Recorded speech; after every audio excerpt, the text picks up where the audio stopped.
Bom dia mais uma vez, meninos e meninas. Hoje nós trabalhamos os módulos 14 e 15 e na semana passada trabalhamos os módulos 11, 12 e faltou um pedacinho do módulo 13. Então, para você que está aí, segundão, pega por favor a página 322 para que não fique nada, né? Fique nada para trás. E lembrando que semana que vem a gente está ao vivo e aí vamos voltar a alguns conceitos. Tá? Fica tranquilo que tudo vai dar certo. Então, na página 322 do módulo 13, fala sobre as propriedades coligativas das soluções 2. Semana passada eu já falei da crioscopia, mas vamos lembrar. Propriedades coligativas nada mais são do que a influência de um soluto nas propriedades físicas de um solvente. Então, o raciocínio era bem simples assim. Falei sobre um negócio chamado ebulioscopia, que é a alteração da temperatura de ebulição de um líquido. Então, bem simples assim, a água, ela ferve aproximadamente a 100 graus Celsius à beira da praia, 1 atm.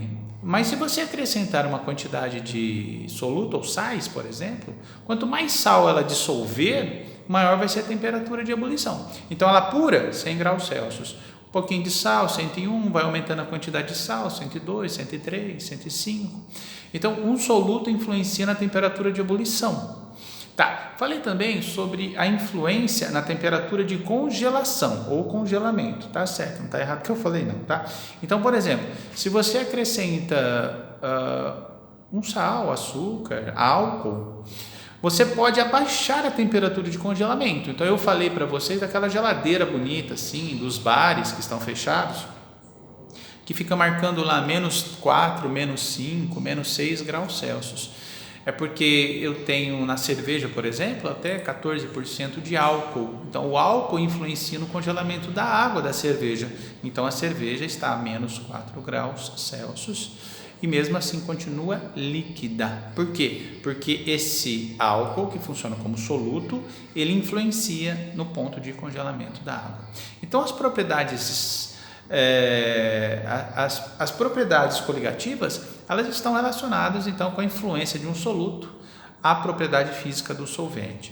São pressão de vapor, ebulioscopia, e nesse módulo 13 nós temos também a crioscopia, que eu já tinha falado. Então, crioscopia, a dissolução de um soluto faz com que a temperatura de congelamento de um solvente seja mais baixa. Perfeito. Tá.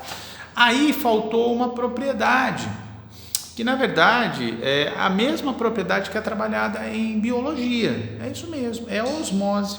Então, osmose, lembra aquela história do meio hipertônico, meio hipotônico? É a mesma história. Então, vamos só pensar numa situação. Existe, de repente, um protozoário que vive na água do mar. A quantidade de sais no corpo desse protozoário é equivalente, ou seja, é isotônica à quantidade de sais da água do mar. Então, ele tem lá entrada e saída de água da sua célula. O que acontece? Se eu pegar esse protozoário, tirar da água do mar e colocar na água doce, na água do rio, a quantidade de sais dissolvido no corpo desse, se eu posso chamar de corpo, na célula desse protozoário, é maior que a quantidade de sais do rio de água doce.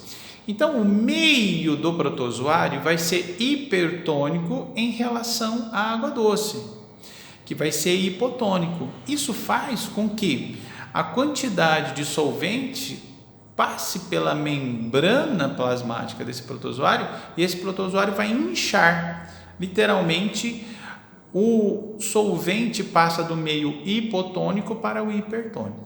Agora, se nós pensarmos numa situação contrária, imagina que eu tenho lá um protozoário que viva na água doce. Se eu tirar esse protozoário e levá-lo até a água do mar, a água do mar vai ter uma quantidade de sais maior. Então, a água do mar vai ser um meio hipertônico em relação à célula do protozoário. Então, esse protozoário na água do mar vai definhar. Entendeu o raciocínio? É o mesmo, é bem tranquilo assim, tá? É bem tranquilo mesmo. Então, o tempo todo nós estamos trabalhando com osmose, e aí nada mais é do que a difusão de um líquido através de uma membrana semipermeável, né? É um processo osmótico, mas para ele ocorrer é necessária essa situação. um meio hiper em relação ao outro meio, que vai ser um meio hipo. E a tendência desse solvente é passar pela membrana semipermeável no meio hipo para o meio hiper. Tá? Em química, falamos também de algo chamado de pressão osmótica. A pressão osmótica, ela pode ser tratada exatamente da mesma forma que nós trabalhamos as propriedades dos gases. É isso mesmo, propriedade dos gases. Lembra do PVNRT? Então, em pressão osmótica, o que nós substituímos é o P da pressão pela letra π, né? Então, é representado pela letra π. Então, não é PVNRT, PVNRT. Então, você pega o V, põe embaixo do N, vai ficar N sobre V. Isso é concentração molar, mols por litro. Então, se você pegar a fórmula da pressão osmótica, nada mais é do que π, que é o P da pressão dos gases, do PVNRT, que é igual a concentração molar vezes R vezes T. Então, quanto maior a pressão osmótica, maior a concentração molar, né? Mais hipertônico é o meio. Tudo bem? Os exercícios eu vou mandar para vocês pela sala. Tudo bem? Então, faltava essa aula, faltavam essas informações só a respeito da osmose, que a gente fecha o módulo 13 super de boa. Tudo bem? Valeu, beijinho, até mais.